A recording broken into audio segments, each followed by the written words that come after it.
மணிரத்னம் பொதுவாக படம் எடுத்தாவே பாதி படம் புரியாது. இந்த படத்தோட டைட்டிலே எனக்கு புரியல. அதனடா தக் லைஃப்னு வச்சுருக்காங்க, ஒரு தமிழ் பேர் கூட இல்லைன்னு சொல்லி பார்த்தேன். தக் லைஃப் என்பதே ஒரு குற்ற பின்னணிகளை கொண்ட செயல்களை செய்து கொண்டிருக்கின்ற ஒரு அடிமைத்தனத்தை உடைத்து கொண்டு வெளியே வருகின்ற ஹிப்ஹாப் கல்ச்சர் இருக்குல்ல, இந்த ஹிப்ஹாப் கல்ச்சர்னு சொல்கிறோம் இல்லையா, அதன்படி கருப்பர்கள் தங்களுடைய வாழ்வு முறைகளை பற்றி பேசுகின்ற பொழுது அதுக்கு பேர் வைக்கலாம் தக் லைஃப்னு. அந்த தக் லைஃப் என்ற வார்த்தையே ஒரு தமிழ் வார்த்தை கிடையாது. கமலஹாசன் எப்படி ஒரு ஆங்கில படத்தோட ஆங்கில வார்த்தையை படத்துக்கு தலைப்பாக வைத்தார் என்பதே நமக்கு புரியல. படத்துக்கு பேராக வச்சார்னே புரியல. அது தனி விமர்சனம். அது துப்பாக் ஷாக்கூர் அப்படின்னு காமிக்குது.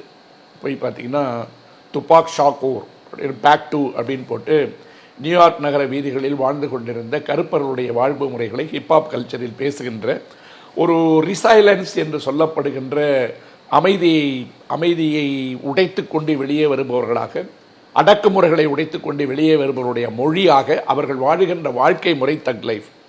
அதில் கிரிமினல் ஆக்டிவிட்டீஸ் இருக்கும், அடிதடி இருக்கும், வன்முறை இருக்கும், வன்மம் இருக்கும்.